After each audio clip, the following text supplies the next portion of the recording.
Just a nurse. That was what they called her at Seattle General when she missed a single medication order during a 72-hour shift. That was what they whispered at St. Anthony's when she'd suggested a ventilator adjustment the respiratory therapist hadn't considered, a suggestion that turned out to be correct.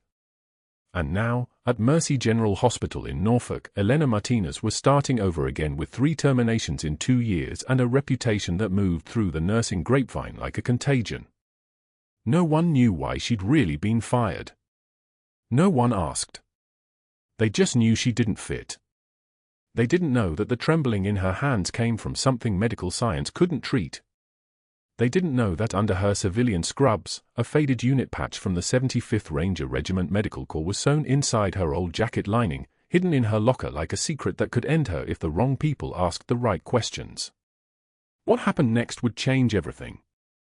Elena arrived at Mercy General on a Tuesday morning when the fog off Hampton roads hung thick enough to muffle sound, and the parking lot felt less like a hospital entrance and more like the approach to somewhere that kept its own counsel.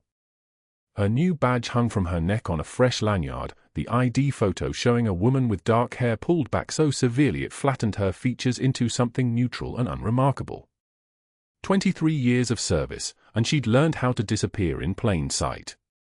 The ER doors slid open with a pneumatic hiss, and the antiseptic smell hit first, bleach and something else, something organic and unsettling that no amount of cleaning could quite eliminate. She'd smelled worse. The accelerated heart rate, the slight tightening across her chest, the automatic scan of exits and personnel, those responses she couldn't quite suppress anymore.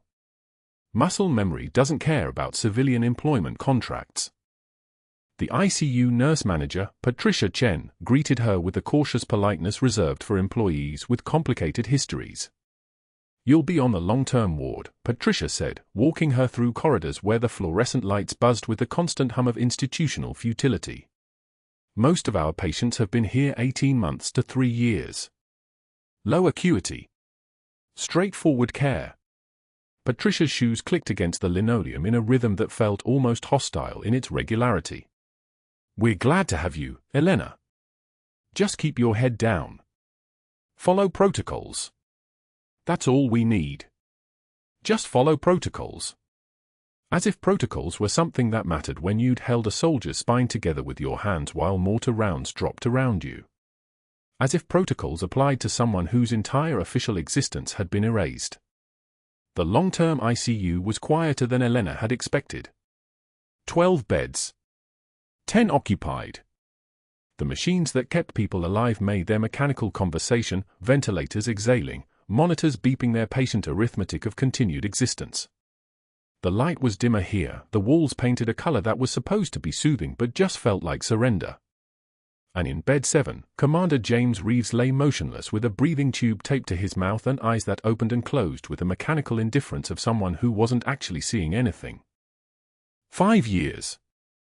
That was what the chart said.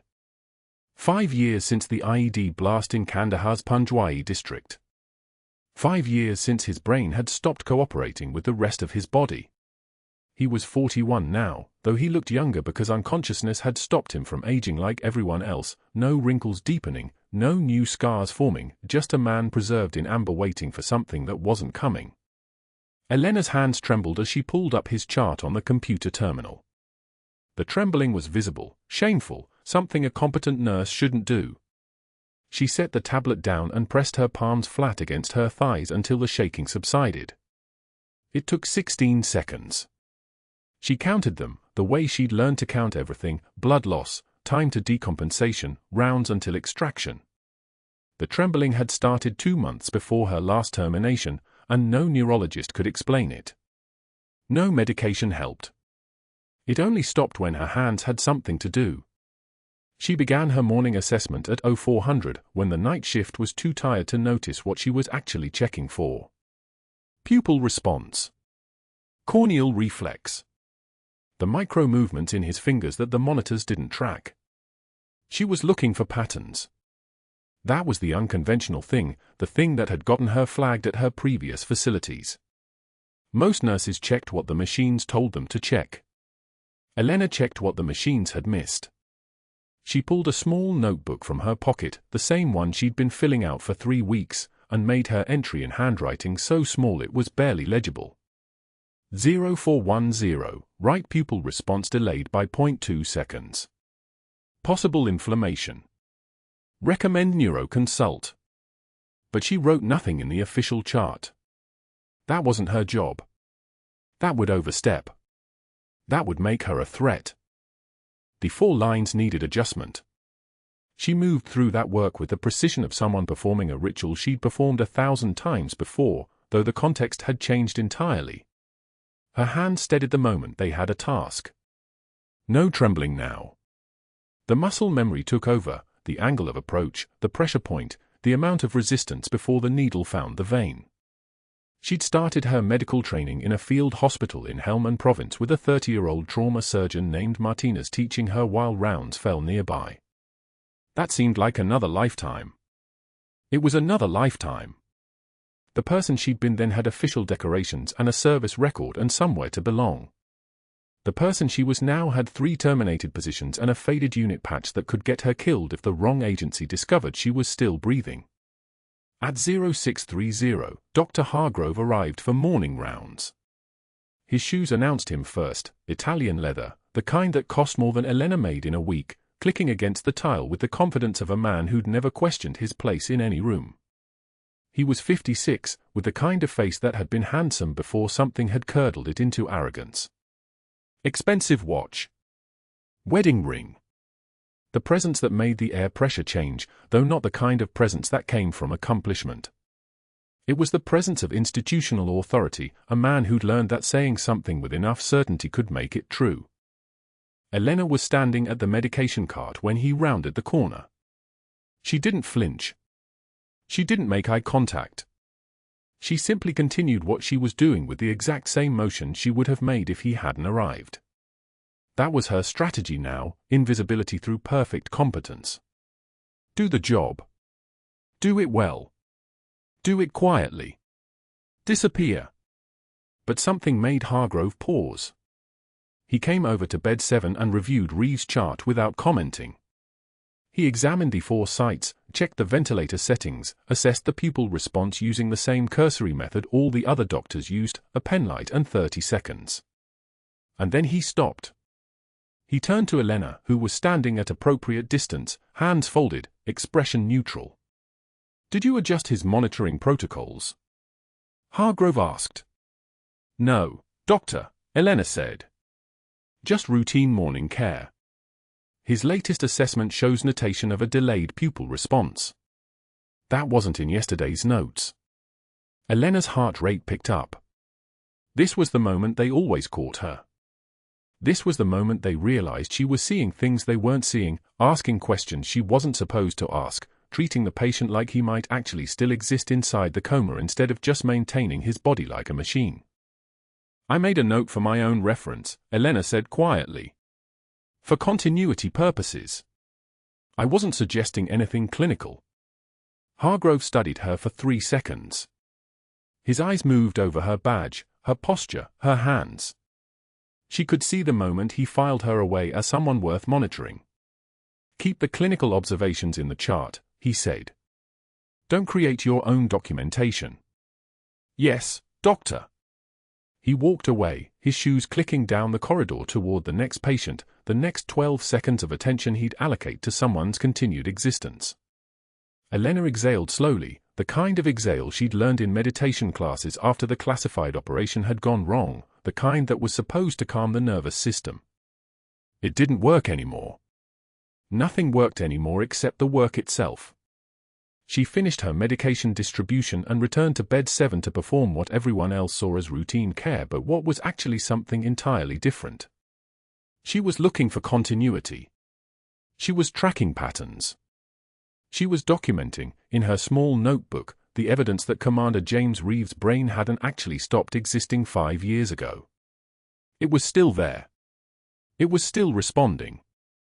It was still trying to come home. The morning visit from Reeves' family arrived at 1100. His wife Sarah was 53, though she looked older. Grief ages people faster than time. She moved through the ICU the way people move through spaces where something sacred has already died, with the careful steps of someone trying not to disturb the remains. Behind her were two teenage girls, both tall, both carrying the same jawline as their father. The oldest, maybe 17, held a photograph in a frame, Reeves in his SEAL uniform, grinning at the camera with the particular confidence of someone who'd spent his entire adult life being competent at something that mattered. Elena was restocking supplies when they arrived. She saw Sarah's hands trembling as she approached the bed.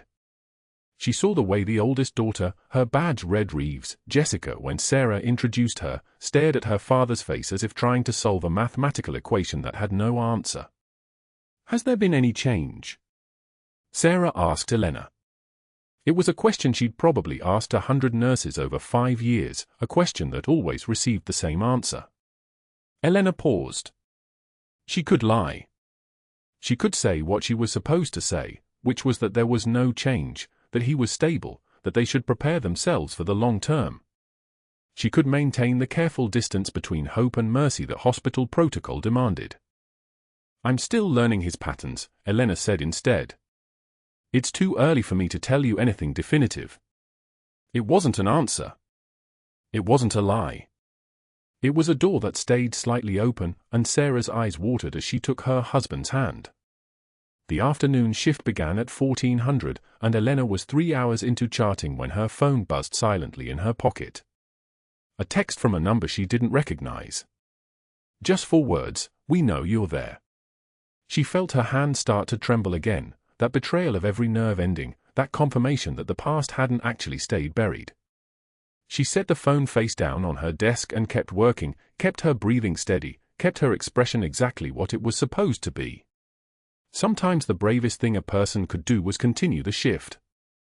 Sometimes the only way through was forward. The fluorescent lights hummed their endless dirge above the ICU nursing station as Elena sat alone at her computer terminal at 11:02 p.m., the glow casting her face in that sickly blue-white that made everyone look like they were already dead. The ward had quieted to that sacred silence that only came during night shift. The ventilators wheezed their mechanical rhythms, monitors beeped their steady reassurance, and somewhere down the hall, a call light glowed unanswered. She had been researching for 2 hours, pulling up studies on her personal laptop hidden beneath a stack of discharge papers. Neuroplasticity protocols. Emerging treatments from Johns Hopkins and the VA's Polytrauma Recovery Center. The data was there, cases of patients waking from prolonged disorders of consciousness, their brains rewiring through intensive sensory stimulation combined with pharmaceutical intervention. Not miracles. Science. The kind of science that took doctors years to publish and debate and sometimes dismiss entirely because it didn't fit the narrative they'd already written. Commander James Reeves had been breathing on his own for 3 years now, his body stable, his mind locked behind a door that everyone at Mercy General had stopped trying to open. 5 years. 60 months of his wife Sarah sitting in that vinyl chair beside his bed, holding a hand that couldn't hold back. 5 years of his teenage daughters, Emma and Sophie, bringing homework to his bedside and reading assignments aloud to a man whose eye sometimes tracked movement but never focused, never truly saw them.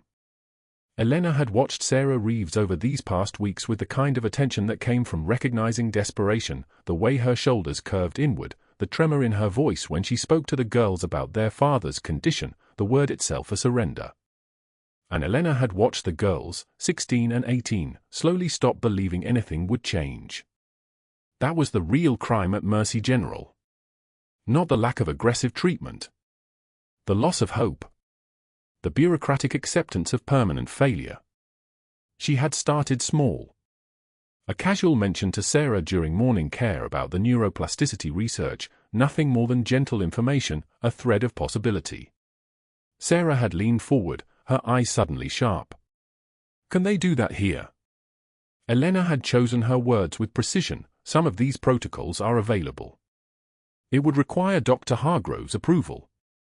That was the lie of omission. Sarah didn't need to know that Hargrove had made it clear months ago that Commander Reeves was what he called expectant management only. Just existing. Just the machines doing their work. Elena had printed 3 research studies from the Journal of Neurology, highlighted sections that described recovery in patients with similar injury profiles, and left them on the bedside table during an evening shift when Sarah usually arrived with the girls. She hadn't said a word. She had simply left the knowledge there like breadcrumbs. By the following Tuesday, Sarah had questions. Real questions. And Elena, during the quiet moments of morning care, had answered them. Stem cell protocols. Hyperbaric oxygen therapy. Intensive vestibular rehabilitation. The emerging research on vagal stimulation in severe brain injury.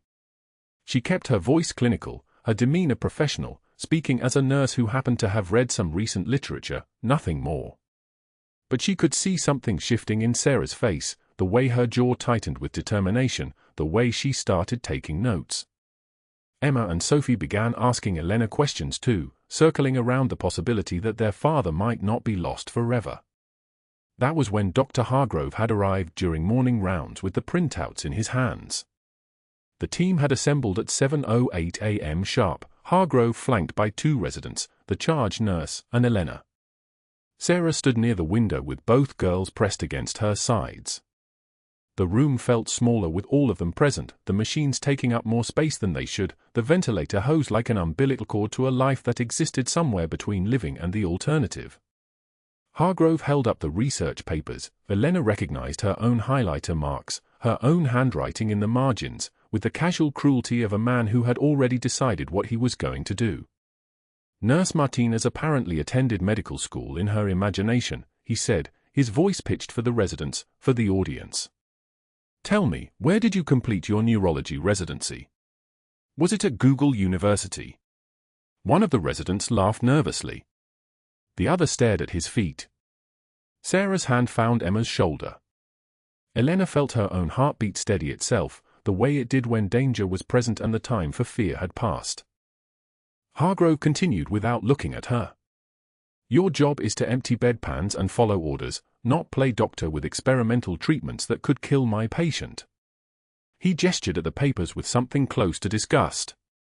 These protocols are unproven. Unethical for a private hospital setting. And frankly, they're dangerous to people who can't consent. Elena took one measured breath through her nose. She did not look away. She did not let her hands tremble. In the military, this kind of moment was called a contact point, when hostiles revealed their positions, and you had seconds to decide whether to return fire or hold discipline. The single tear that escaped from her left eye came not from shame but from the particular pressure of restraint, from holding a response that would cost her everything. She wiped it with the back of her hand without breaking eye contact with Hargrove's face, his reddening jawline, his flared nostrils, his expression of someone absolutely certain of his rightness. When she spoke, her voice was quiet enough that only the people closest to her could hear it clearly. Commander Reeves deserves better than our fear of paperwork. The silence that followed lasted exactly 4 seconds. Then Hargrove's face transformed entirely, the red deepening to crimson, the muscles around his jaw clenching so hard she could see them working. My office, he said, his voice no longer theatrical but something colder. Now. Elena turned to Sarah Reeves and held her gaze just long enough for her to understand. The research wasn't wrong. The hope wasn't misplaced. Then she walked past Hargrove and the residents and the machines and out into the hallway where the fluorescent lights were slightly too bright and the air was slightly too thin and everything was about to change. But that wasn't the worst part. By 9:15 a.m., Hargrove had posted a formal written warning on the unit bulletin board where all staff would see it during shift change. Elena read it standing perfectly still in the corridor outside the break room, her name printed in that official font that made everything sound more damning. Incident report, scope of practice violation. Nurse Elena Martinez engaged in unauthorized medical advocacy, discussed experimental treatments with patient family without physician approval, and undermined physician authority during patient care rounds. Actions constitute grounds for disciplinary review up to and including termination. His signature was precise and angular at the bottom, the signature of a man who believed he had just won something. The paper was laminated. Permanent. When Elena entered the break room at 12:41 p.m., her lunch tray held with both hands in the exact center of the small corner table where she always sat. The room was occupied by 4 other nurses, Jennifer, Marcus, and 2 newer RNs she didn't know well. For approximately 3 seconds, nothing happened. Then Jennifer stood up, gathered her sandwich, and walked toward the doorway. Marcus followed without making eye contact. The other nurses didn't even pretend to make a choice, they simply abandoned their half-finished meals and relocated to the hallway, where Elena could hear them resume their conversation about a patient in Bay 3 and someone's terrible Tinder date. The break room suddenly contained 2 things, Elena, and a flickering vending machine that hummed its mechanical anxiety against the far wall. She unwrapped her sandwich with movements so precise they looked surgical, each motion controlled and deliberate. She didn't hurry. She didn't cry. She didn't leave. She sat in the silence of her isolation and ate because her body required fuel and because walking out would have been acknowledgement that the silence was intended to hurt her. Voices drifted in from the hallway. Laughter. Someone said something about the weather and someone else made a joke she didn't quite hear. Elena lifted the sandwich to her mouth and chewed and continued to exist in the space that had been arranged around her absence. At 6:06 p.m., as she was finishing her charting at the nursing station, Hargrove appeared beside her with that particular posture of a man who had rehearsed what he was about to say. He glanced around to ensure there was no witness, then lowered his voice to something just above a whisper. "You're a nurse, Martinez. Not a hero. The sooner you learn the difference, the longer you'll keep this job." His voice carried the weight of genuine certainty. He believed he was offering her a gift, the chance to surrender gracefully. Elena looked up at him, her eyes dark and unmoved. She said nothing. He waited approximately 5 seconds for a response, then walked away, satisfied that he had delivered his message, confident that the message had landed, certain that Elena Martinez would now comply with his version of reality. Then came the evening, and the shift turned toward night, and everything changed with the mathematics of a failing body. At 10:02 p.m., during her final assessment round before the night nurse took primary coverage, Elena noticed that Commander Reeves' heart sound seemed different. Muffled. She repositioned her stethoscope at the second intercostal space, listening for the high-pitched friction rub that indicated fluid accumulation around the pericardium. Muffled. She moved the stethoscope to the apex of his heart. The sounds were distant, as if his heart was beating behind glass. She checked his blood pressure, 102/68. Within normal range, but she noted the systolic reading to be lower than his baseline over the past 3 weeks. She examined his neck veins. The internal jugular on the right side showed very subtle distension, barely perceptible unless you were specifically looking for it. Pulse check revealed a slight elevation, his heart rate running at 92 when it usually held steady at 78. She documented everything in the chart with methodical precision. Beck's triad, muffled heart sounds, distended neck veins, elevated central venous pressure. Early presentation. Possible pericardial effusion. Possible cardiac tamponade developing. At 10:23 p.m., she placed a call to Dr. Hargrove's office, reaching his answering service, and left a brief message outlining her observations. She called his cell phone at 10:31 p.m. Voicemail. She texted him at 10:35 p.m. with the vital signs and her clinical assessment. By 11:15 p.m., his response came via text, "Stop playing, doctor.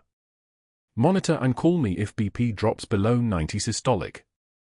Elena read the message standing at the nursing station, the glow of the screen illuminating her face in the hollow blue light, and she did not respond.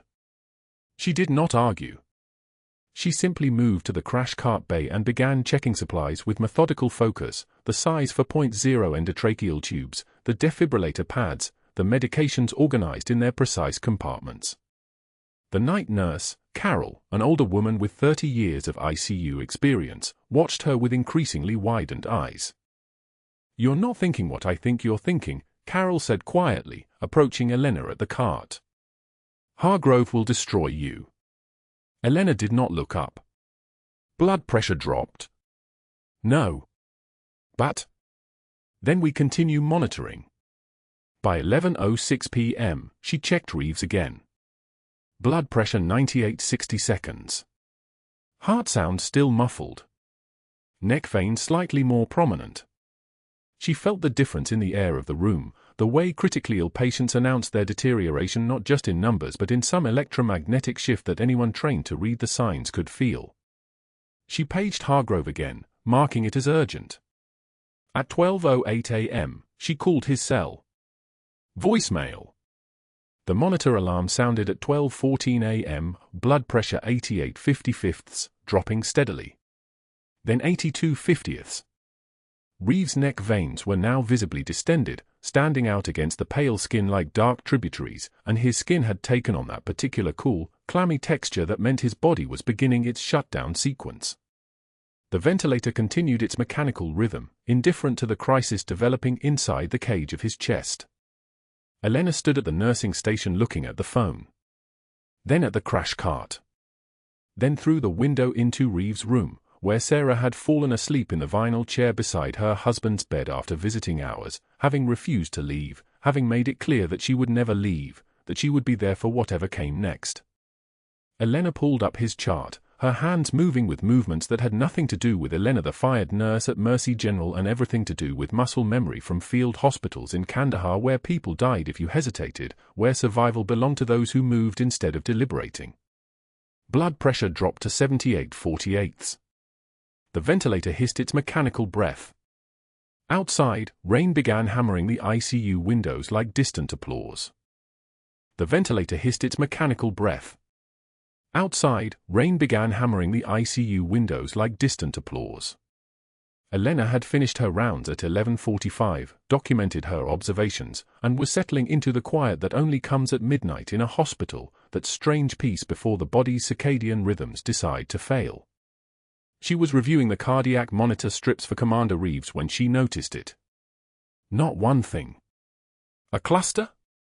The kind of cluster that most nurses would miss because it happened slowly, in increments so small that the human eye stopped seeing it as a problem and started seeing it as normal. His heart sounds were different. She'd placed her stethoscope against his chest at 6 p.m. and again at 11, and the second time they were muffled. Not dramatically muffled. The kind of muffled that whispers instead of shouts. A duvet pulled over a speaker. Blood pressure had drifted down, 108 to 96, then 94. His neck veins were distended, rising higher than they should, pulsing with a pressure that made her chest tighten. Cardiac tamponade. She didn't say it out loud. She didn't need to. Her hands already knew. Elena pulled the stethoscope from her ears and looked at Commander Reeves' wife, Sarah, who was asleep in the visitor's chair with her head tilted at an angle that would leave her neck screaming by morning. The two daughters had gone back to their hotel around 10. Sarah's hand was still resting on her husband's arm, even in sleep, 5 years of not letting go, and tonight her subconscious refused to break the habit. Elena's mind moved fast. Cardiac tamponade meant fluid building up around the heart, probably blood, given the hemorrhagic markers she'd seen in his labs from the old brain injury. Blood in the pericardial sac compressing the chambers, reducing diastolic filling, tanking output. The body's pressure response only worked so long before the heart simply couldn't work anymore. Hargrove would want to wait. Hargrove would call for an echocardiogram and say they needed to confirm, needed imaging, needed to consult cardiothoracic surgery at Portsmouth Naval. Hargrove would follow protocol. And while Hargrove followed protocol, Commander Reeves' cardiac output would drop another 10%, then another, until his brain and kidneys got nothing and his body started choosing which organs to sacrifice. She pulled out her phone. 11:54 p.m. She typed the page, Dr. Hargrove, patient showing signs possible tamponade, muffled heart sounds, elevated JVD, declining BP trend, recommend evaluation ASAP. She sent it and stood there, watching the 3-dot spin. Read receipt came back 7 seconds later. No response. Elena waited. She walked to the supply station, checked on 3 other patients whose monitors she could see from Reeves' doorway, came back. The clock read 12:08 a.m. Still nothing. She paged again. Tamponade clinical picture worsening, Patient's respiratory status unchanged but hemodynamics trending, urgent assessment needed. This time there was no read receipt. Just silence. The choice was happening in real time, crystallizing inside her chest like cold water turning to ice. She thought about the Marine she'd lost in Kandahar because they waited for radiology to confirm what she'd already known. She thought about protocol and policy and the paperwork trail that would follow if she was wrong. She thought about the look on Sarah's face when they pulled the plug because he crashed and nobody could bring him back. Elena walked to the supply closet and pulled the crash cart. Her movements were calm, economical, the way they'd been taught at Camp Lejeune before the world got classified. She moved with the quiet certainty of someone who'd done this when the stakes were higher and the lighting worse and the explosions closer. She was back in Reeves' room in 12 seconds. Sarah jolted awake. What's happening? What's wrong? Her voice cracked like new ice. His heart is being compressed, Elena said, her voice level, her hands already moving. I need you to step outside for just a moment. No, what do you mean compressed? Should I call? Outside. Now. I'll explain in 5 minutes. Elena's voice didn't rise. It just became the kind of quiet that doesn't accept argument. Sarah moved. Elena appreciated that. She'd seen family members freeze, panicked, demanding explanations while seconds drained away like blood from a puncture wound. Sarah understood that some voices meant move. Elena pulled the pericardiocentesis kit from the crash cart. A 14-gauge needle. Sterile field. The landmarks were straightforward if you learned them the way she had, under fire, with incoming rounds making the building shake, with a staff sergeant screaming, "Do it, Martinez, do it now," because the alternative was a body bag. Below the xiphoid process. Angle toward the left shoulder. Don't perforate the lung, don't nick the coronary artery, don't push too deep into the ventricular wall. She prepped his skin with betadine. The smell of iodine filled the small space around his bed, cutting through the familiar hospital smell of antiseptic and recycled air. Her hands were steady. They'd been steady in worse light. She positioned the needle, felt the skin give, advanced it with the kind of precision that comes from having already done it 50 times when the world was trying to kill you. The needle advanced. She watched his monitor, still dropping, blood pressure at 88/48. The needle advanced another centimeter.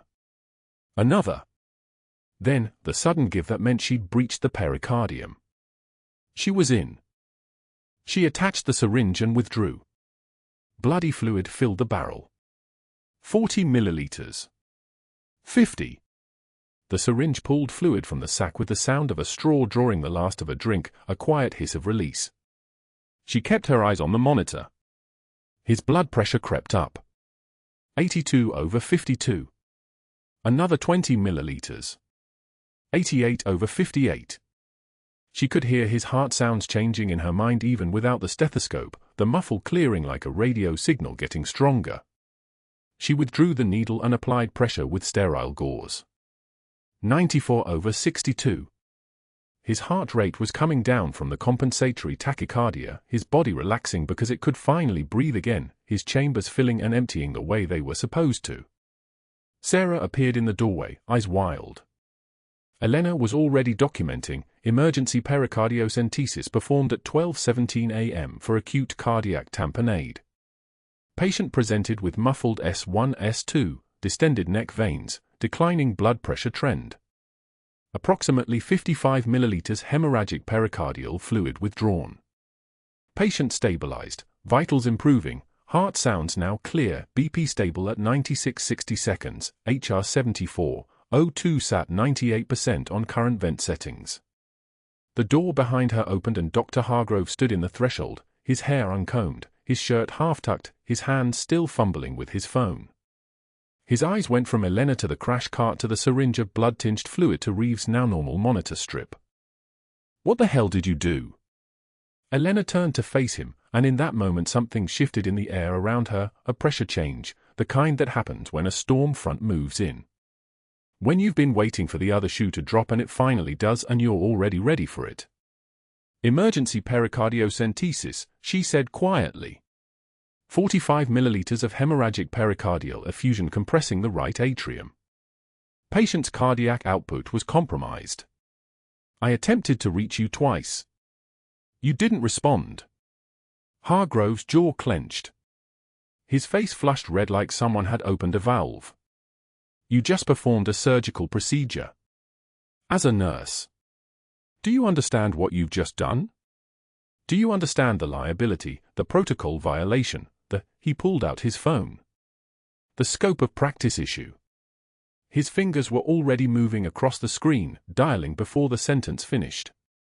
Elena heard him speaking moments later. Yes, this is Dr. Marcus Hargrove at Mercy General ICU. I need to speak with someone about a serious scope of practice violation involving one of our staff nurses. Yes, it's after midnight. This is urgent. Someone attempted to perform an invasive surgical procedure without physician orders. I'm filing a formal complaint. I need incident reports, risk management assessments, and I want her employment terminated before dawn. He paced the hallway, voice getting lower but somehow more dangerous, the way a knife point is more dangerous than a blunt edge. Elena heard him saying things like pattern of insubordination, previous employers, creating liability exposure, and I have documentation. Within 30 minutes, the night administrator, Carol Martinez, no relation, though she'd mentioned it when Elena was hired, appeared with a tablet and an expression that suggested she'd rather be anywhere else. Carol had been a nurse herself once, back when protocols were less complicated and nurses were still allowed to trust their instincts. She listened to Hargrove's account, then turned to Elena. Is what Dr. Hargrove said accurate?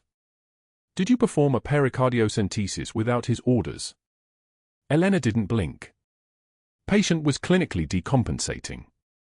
I paged Dr. Hargrove twice. Both pages went unresponded. Patient's cardiac output was compromised. The procedure was indicated unnecessary. Patient is now stable. That's not the point, Hargrove said, his voice sharp.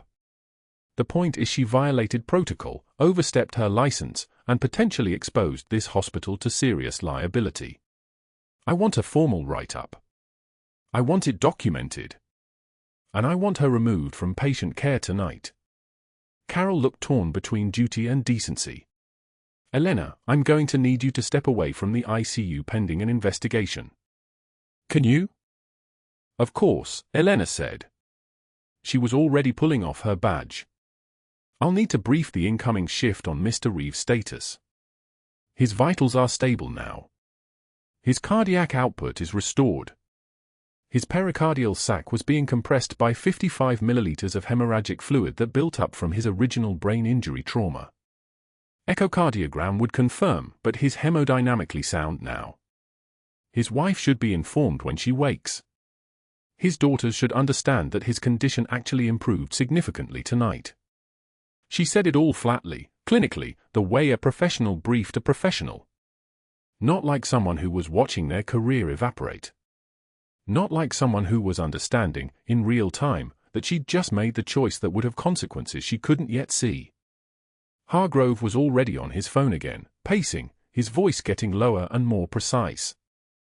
She heard him talking to someone, maybe the hospital board president, maybe her previous employers, building a narrative about a pattern, about instability, about a nurse who couldn't be trusted with the simplest protocols. Elena walked out of the ICU at 1:19 a.m. with her badge deactivated and her hands that had just saved a man's life already being rewritten into the enemy's hands. She pushed through the ER doors into the rain, which had shifted from gentle to furious, the kind that comes down like a punishment. The night was still, except for the water falling from the sky, except for the sound of her own breathing, except for the weight of knowing that sometimes doing the right thing and destroying your life were exactly the same action. She didn't look back. The phone rang at 2:11 a.m. in Dr. Hargrove's office. He'd been waiting for it, sitting in the dark with a cup of cold coffee, his fingers steepled like a man who'd already rehearsed this moment 100 times in his head. On the other end, Richard Bancroft, president of the hospital board, groggy at first, then fully awake. Hargrove's voice was steady, measured, the voice of a man delivering urgent news to a superior. "Sir, we have a serious liability issue. Tonight, Nurse Elena Martinez performed an invasive procedure without physician authorization. Pericardiocentesis on a comatose patient. No consent form. No documentation. Full scope violation." The silence on the line was the silence of a man calculating damages. Hargrove continued, "She saved the patient's life, technically. But that doesn't matter legally. What matters is that she overstepped. Catastrophically. I've already contacted risk management. We need to move fast. Bancroft, you're recommending termination. Hargrove, immediate. Before she becomes a pattern. Before this becomes our story instead of a personnel problem we handle decisively." He hung up feeling something like satisfaction, the kind that comes from knowing your opponent before they've even entered the room. By 3:15 a.m., Hargrove had made 3 more calls. St. Catherine's Medical in Charleston, the personnel director answered on the 3rd ring, confused, then cooperative once Hargrove explained he was a peer institution checking references. "Yes, Elena Martinez. Terminated 2019. Multiple incidents of scope violations. She kept trying to override attending physician decisions. Insubordination. We had to let her go." Hargrove wrote notes, each one a brick in a wall. Then Memorial Hospital in Richmond. Same conversation. Different administrator. Same story. Pattern of boundary issues. Wouldn't accept physician authority. We documented everything. Finally, County General 2 hours north. The chief medical officer actually knew Hargrove from a conference in 2018. "Elena Martinez?" "Yeah, she was brilliant with patients but couldn't stay in her lane. Started making clinical recommendations. Questioning orders. She resigned when we opened an investigation. Smart move on her part, honestly, but it showed poor judgment." Hargrove recorded the notes, 3 hospitals now, all singing the same song. A pattern. A documented, verifiable pattern. By the time the sun rose, he'd built something that looked like professional concern, but felt like precision. Like calculation. Like a man who understood that the most effective weapons looked like policy. The risk management investigator, brought in at 6:16 a.m. on an emergency call, was named David Pierce. Expensive suit, expensive watch, the kind of man who billed by the quarter hour and understood liability the way a shark understands blood in water. He set up in one of the administrative offices with his tablet and 3 folders of photocopied charts, every note Elena had written at Mercy General in the past 6 weeks. His pen moved across the screen as he read. Here. And here. And here. Highlighting every instance where Elena's note suggested clinical assessment beyond a nurse's scope. Patient showing signs of neurological recovery. Recommend neurology consult with specialized imaging protocols. Pierce circled it. That's a physician recommendation disguised as nursing observation. Another note, cardiac status deteriorating. Pericardial fluid accumulation suspected. Recommend cardiology intervention. Pierce's eyebrow arched. She was pre-diagnosing. Not observing. Diagnosing. Each note became evidence. Each clinical observation became a liability. By 8:48 a.m., Pierce had compiled a 47-page report. The title, Pattern of Scope Violations and Professional Boundary Violations, Nursing Staff Member Elena Martinez. The conclusion was already written before he finished the investigation. Recommend immediate termination to prevent further patient risk and institutional liability. The administrative office on the 7th floor smelled like burnt coffee and carpet cleaner when Elena arrived at 9:15 a.m. She'd been called in during her sleep, told to report immediately, no explanation. Security escorted her upstairs, unusual, that detail, the way the guard's hand hovered near her elbow without actually touching. She was still in scrubs from the night shift, still had Reeves' blood dried under her fingernails despite the way she'd scrubbed in the locker room. She'd done that twice. The stain hadn't come off. Hargrove sat across from the desk, not behind it. The night administrator, Catherine Chen, sat behind it. And in the corner, David Pierce with his tablet and his expensive posture. The room had the temperature and atmosphere of a courtroom. Hargrove didn't smile. "We've conducted an investigation into last night's incident. The unauthorized procedure. The pericardiocentesis." Elena said nothing.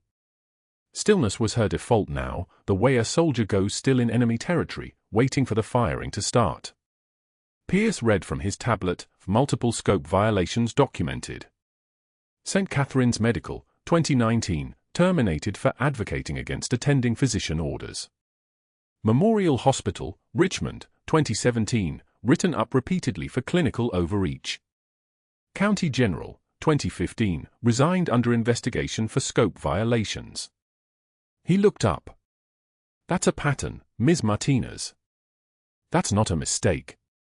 That's a pattern." Chen looked uncomfortable. She'd signed off on Elena's hire. She'd been the one pushing for a second-chance hiring initiative. Now she looked at her desk the way people look at things they regret. Hargrove leaned forward slightly. His voice carried the weight of concern, of genuine professional worry. "You're a talented nurse. But you don't understand boundaries. You can't accept that some decisions belong to physicians. Last night you made a call that was not yours to make. Yes, the patient survived. But what if he hadn't? We'd be defending a wrongful death suit based on an authorized medical intervention. We can't have that. We can't afford that. And frankly, Elena, we can't afford you." The words came quietly. He was in cardiac tamponade. "You didn't answer your page." Hargrove's jaw tightened. "I was in another patient's room." "That's not relevant. The relevant fact is that you performed a procedure. That's not your job. Elena, he would have died." "Hargrove, that's for physicians to determine. Not you." The silence that followed was the kind that lives in hospital walls, the kind that comes before someone's life changes direction irrevocably. Chen cleared her throat. "We're terminating your employment effective immediately. You'll be escorted out by security. Your badge will be deactivated. You'll receive details about severance and final paycheck by mail. Your nursing license has been reported to the State Board for review. That's a separate process, but you should expect notification within 2 weeks." Elena stood. She gathered the empty feeling the way other people gather belongings. Hargrove actually stood too, extended his hand as if they'd reached some mutual agreement. She didn't take it. She turned and walked toward the door where 2 security guards waited, their posture the kind that said this was not a choice situation. The badge, her temporary access badge, was clipped to her scrub's pocket. One of the guards unclipped it before she reached the parking garage. The light blinked red. Access denied. She was still in the building when they did that, still in the elevator, still technically employed for approximately 47 more seconds.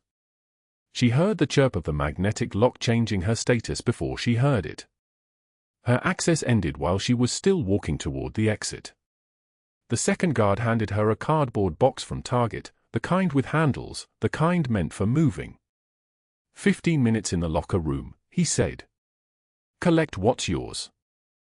The ICU was visible through the connecting corridor.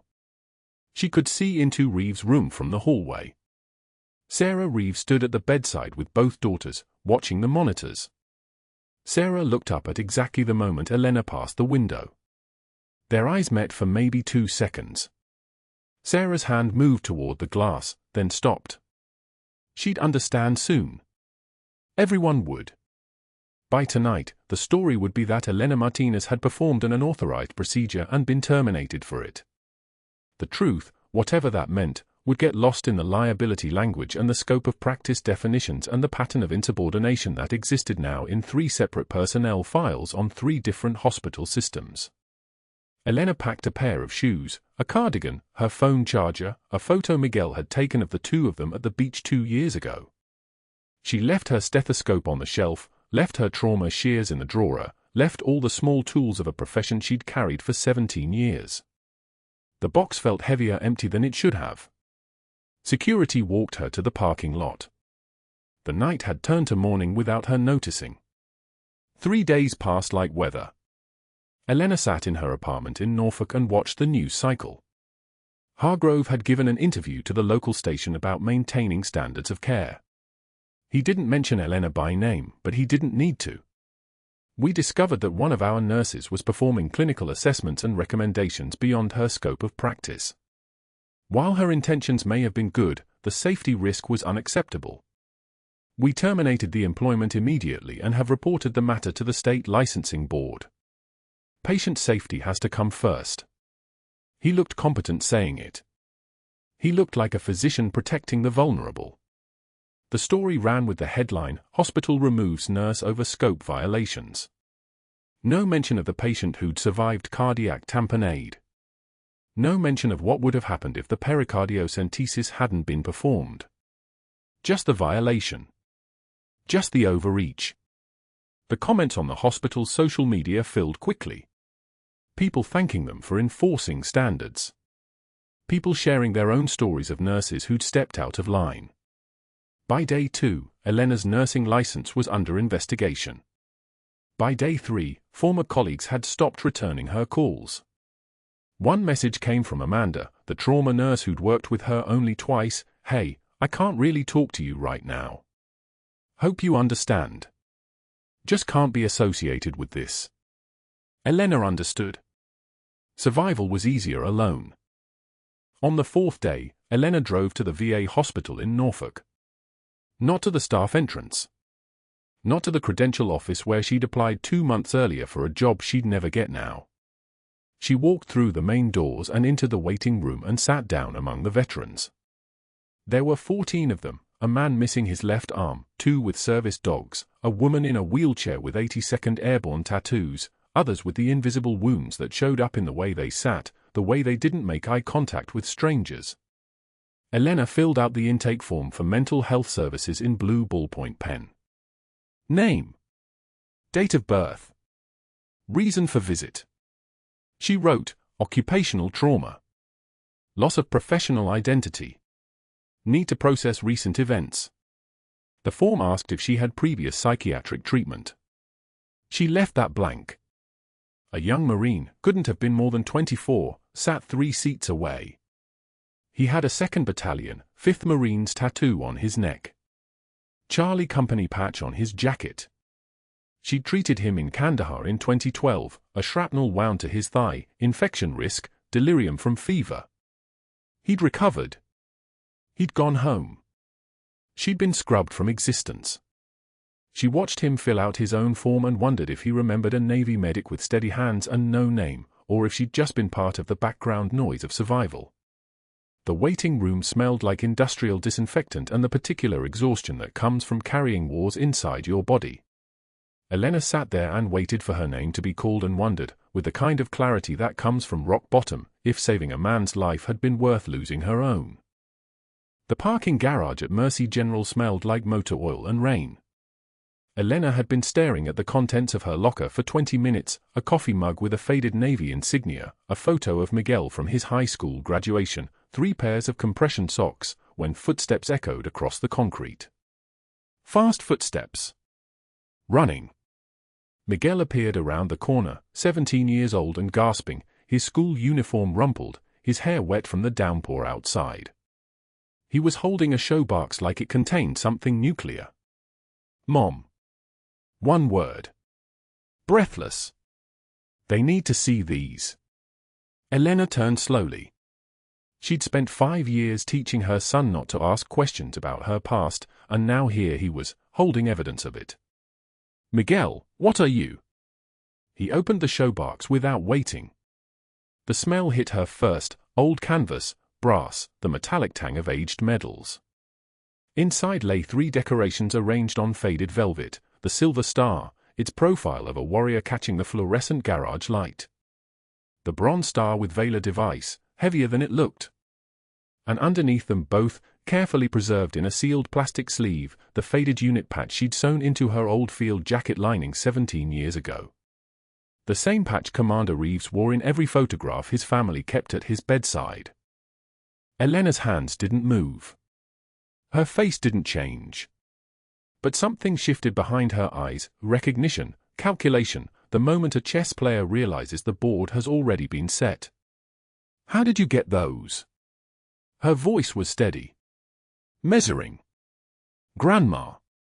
Before she passed. She told me to give them to you when you needed them most. Miguel's hands were shaking. And you need them now. 3 minutes later, Miguel was standing in the hospital administrator's emergency conference room on the 4th floor, interrupting Dr. Hargrove mid-sentence. The room had been chaos when Elena's son walked in, Tom Morrison, the board president, reviewing security footage of Elena's removal. Hospital legal counsel cross-referencing her personnel file. Risk management coordinator presenting Hargrove's documentation of her pattern of insubordination. The television mounted on the wall showed local news coverage of the story, Navy SEAL in 5-year coma shows signs of improvement. Hargrove was saying something about protecting institutional integrity when Miguel stepped forward. My mother is Senior Chief Petty Officer Elena Martinez, Navy Medical Corps. His voice didn't waver. Not a question. A statement of fact delivered with the same precision Elena had taught him. Calm. Authority. The kind of calm that comes from knowing your truth and trusting others to recognize it. The room went silent. Hargrove's face drained of color. Not because of the title, because of the show box Miguel was opening. Amanda Chen, the trauma nurse who'd been working nights for 8 years, recognized the medals the moment they emerged. She stood slowly. Her hands were trembling as she lifted the silver star, reading the citation aloud in a voice that cracked on every other word. For gallantry in action above and beyond normal duties during Operation Enduring Freedom, Kandahar Province. Senior Chief Petty Officer Martinez maintained medical operations during a 48-hour siege, treating 14 wounded personnel under active fire, coordinating triage protocols, holding a field hospital together when the facility was hit by mortar shrapnel, preventing. Amanda's voice broke completely. Preventing catastrophic loss of life through her leadership and medical expertise. The fluorescent lights hummed. Nobody moved. The door opened. A man in navy dress blues walked in, Commander Reeves' brother, Master Chief Darius Reeves, 160th SOAR liaison, the kind of presence that made the air pressure change just by existing in it. His eyes found Elena's face across the room and held there for a single moment. Recognition. Respect. The kind that only comes between warriors. That's her, he said quietly. That's the medic who brought my brother home from Kandahar. That's the medic who saved 16 lives, including mine. He moved toward the medals, naming each one with the precision of someone who'd carried the same weight. Silver Star for Kandahar. Bronze Star with Valor for the siege at Sanjin Valley. Purple Heart from the IED near FOB Shank. And this? He lifted the second medal. This one's for the classified operation nobody talks about. The one that got her erased. Hargrove stood up. I didn't know. You didn't ask, Morrison said quietly. His voice had the quality of a man who'd just watched his entire worldview crack open. The door opened again. 2 investigators in dark suits, badges reading NCIS, flanked an FBI liaison in a charcoal overcoat. They moved with the coordinated precision of people who'd been working together for hours. Dr. Hargrove, the FBI agent said, we'll need to review your communications with Elena Martinez's previous employers. Your coordination of her termination across 3 institutions between 2019 and 2024 constitutes potential conspiracy to blacklist, which violates federal whistleblower protection statutes. We're also examining your documented phone calls to colleagues at those facilities within hours of her departure here, which suggests premeditation. Hargrove's mouth opened. Nothing came out. Morrison stood. His face was red, but his voice was ice. Dr. Hargrove, you're terminated effective immediately. For cause.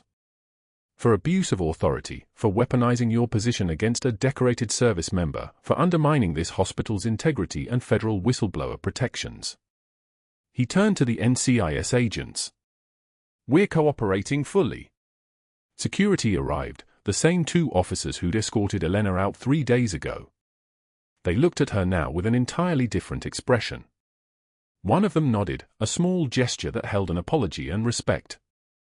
Hargrove's expensive suit seemed to shrink on his frame as they moved toward him. His hands came up, not in defense but in something closer to surrender. "My attorney," he started. "Will be very busy," the FBI agent finished. The hospital's public relations team had already called local news. When Hargrove reached the lobby, camera flashes erupted like gunfire. The video was uploaded within minutes. Prominent Norfolk doctor escorted out after firing war hero nurse. Within hours it had 2.3 million views. By the next morning, every major network had picked it up. Within 3 days, the Medical Board of Virginia had launched a formal investigation into his credentials. Elena didn't watch the full coverage. She saw one clip, Hargrove's face, red and twisted, trying to shield himself from cameras, and turned off the television. The triumph she'd expected didn't come. Only exhaustion, the kind that settles into bones that have carried too much. But that wasn't the worst part for Hargrove. Worse was what came next.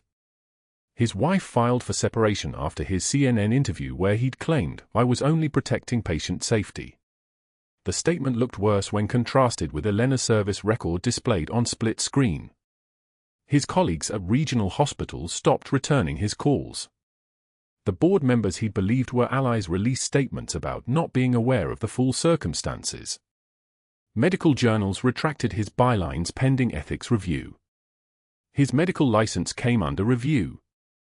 Within 2 weeks, he was unemployable at any major hospital.